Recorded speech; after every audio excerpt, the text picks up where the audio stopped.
What's up YouTube, Capital G here. Got a really fun duel for you guys to check out, as well as a combo display. Our duel is going to feature Phantom Knights, and they're going to be taking on the Ad-Ignister archetype, a deck that, I still think it has some potential. Definitely needs all the cards from Eternity Code. I think Eternity Code will be out by the time you guys see this video. Who knows, because I constantly change around my video scheduling and all that good stuff. It is so nice to have the Phantom Knights of Rank Up launch back. It's so crazy. Phantom Knights are an archetype that, never won a YCS level event, not pure Phantom Knights anyways, but has found a couple of cards in the archetype on the Forbidden Unlimited list because of other archetypes like Orcus and stuff like that. Anyways, let's go ahead and roll this. In PKs, the deck got better under Master Rule 5. They don't have to go into those pesky link monsters, which would be fine if they had, the Rusty Bardiche, but they don't have that. Anyways, he is going to get kind of blown out here.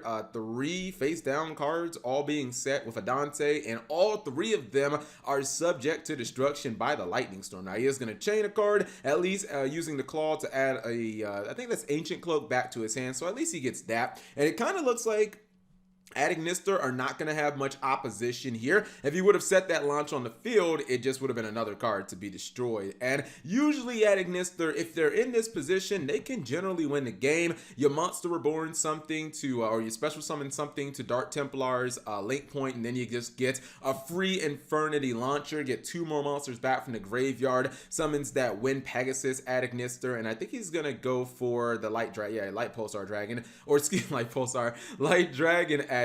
I'm sorry, I got my cards mixed up. Now, this would have actually been game, but his opponent is going to stop him. If you ever play against pure PKs, and I'm talking about the versions that run a whole bunch of these Phantom Knight traps, you know that they can summon a lot of monsters during your turn, and they like to do it during the battle phase to block attacks, because this guy, like these 3 attacks, plus this guy also, like when he does damage, he can summon another monster. It would have been enough to basically win the game, but not gonna happen today. Let's see, he is going to attack with Dark Templar. Again, not quite enough damage. He's going to go for Dark Fluid Dragon, which can stop a monster effect. So it's okay. I don't know if I would have went for that. Seems like a lot to go into. His opponent is going to activate the Phantom Knights of Breaksword's effect. He's not going to negate that, and that's because the Light Dragon Ad-Ignister does have protection, so he doesn't actually have to use its effect first, and he will negate the Breaksword in the graveyard. But his opponent just says, no problem, boss. I'm just going to go ahead and get these searches and get these Monster Reborns, and I'll go ahead and double up. Let's try that again. This time it is successful. Now, I was quite disappointed in this.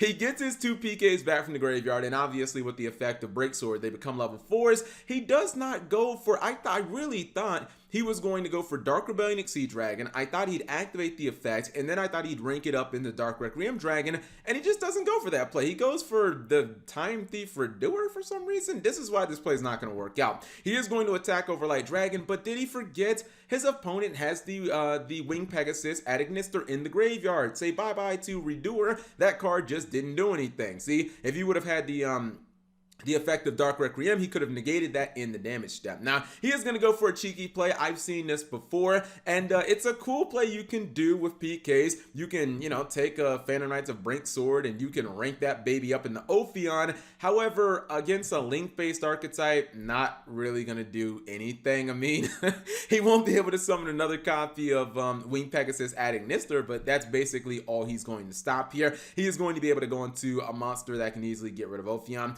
Going into the, I think that was Fire Phoenix Ad-Ignister, but it is going to get rid of Ophion. It's going to summon itself back in. The thing about PKs is they do, as long as you run enough Phantom Knight cards, they do have a legitimate grind game. Now, it looks like the game is going to be over because he's going to go for Battle Phase, but Super Polymerization to the rescue, giving him that Earth Golem Ad-Ignister, and now I think he might have actually found the way to win the duel. He's actually going to normal summon Ash Blossom and go into Breaksword for what seems like the 10th time this duel, and I think he's going to pop the copy of Ignister Island, which doesn't honestly matter. It can get itself back. Plus, he has a copy in his hand. He goes for Time Thief Redoer again, which I don't know if I like that play, but it's all good in the hood. He's going to top deck, or his opponent top decks to copy a Nibiru. That's not going to do anything where your opponent has an established field, and that is a GG no read. Really nice to see those grind duels, a duel that doesn't have to revolve around what you guys are going to see now, which is completely break my board Yu-Gi-Oh.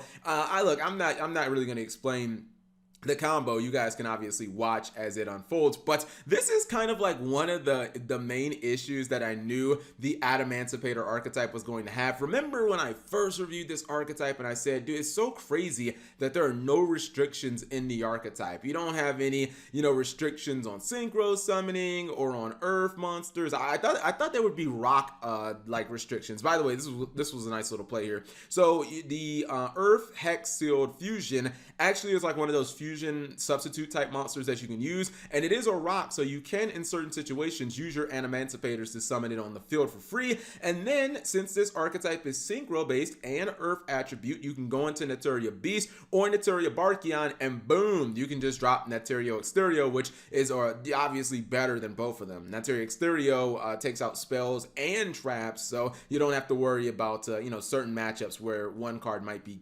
good and another card might be dead. Anyways, back to Adamancipator. So this is like one of the crazy things you can do with this archetype, obviously using things like Doki Doki and Block Dragon, even using some of the Automatopoeia cards.